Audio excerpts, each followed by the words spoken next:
Qizlar, yaxshilab eshiting. Men seni sevaman. Menga sendan boshqasi kerak emas. Men faqatgina senga uylansam bo'ldi deydigan erkaklar haqiqiy so'tak, gapiga javob bera olmaydigan yolg'onchi erkak bo'ladi. Bularga siz faqatgina nafsini qondirish uchun keraksiz xolos. U ertaga mabodo sizga uylanib qolsa ham, mabodo deyapman. Sizdan boshqasiga ham bemalol aytib yuraveradi bu gaplarni. Erkaklari qalbi ko'p kamerali bo'ladi. Ular hech qachon bittani sevmaydi. Ular qachonki qalbiga iymon kiradi, islom kiradi, taqvo kiradi, keyin uni tarbiyalaydi bu narsa. Tushunyapsizmi? Yo'q, u menga juda yaxshi muomala qilyapti, xulqi go'zal, nafsini qondirish uchun. Yo'q, u menga sovg'alar olib beradi, doim xursand qiladi, nafsini qondirish uchun. Yo'q, u boshqa qizlarga qaramaydi, boshqalar bilan gaplashmaydi.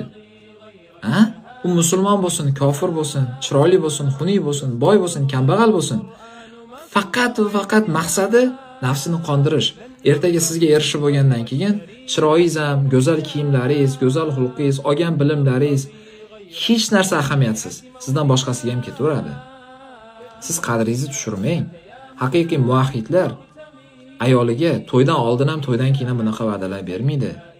Ular bajaradi va ular sizga emas, ota-onangizga aloqaga chiqadi. Keyin ota-onangiz roziligi bilan uchrashib ko'rasiz. Dinini bilasiz, muomalasini bilasiz. Keyin nikohlanasiz. Bular ertaga sizni malikadek olib yuradi. Ovqatga chiqarib, oq ko'ylak kiygizib qo'yishmas. Ya'ni dinida suyanch bo'lasiz. Farzandlariga madrasa bo'lasiz. Sizga ilm beradi. Haqqingizni himoya qiladi. Tushunyapsizmi? Qadrli, o'zingizni qadringizni biladigan nikoh afzalmi yoki mana bunaqa harom munosabatlarmi? Iltimos, islomga qayting, hijoblaning. Yo'q, men ro'molim bor, hijobdaman-ku. Yo'q, kechirib qo'yasiz. Hijob shamoldan himoya qilish uchun emas. Hijob boshqalar nazardan himoya qilish uchun.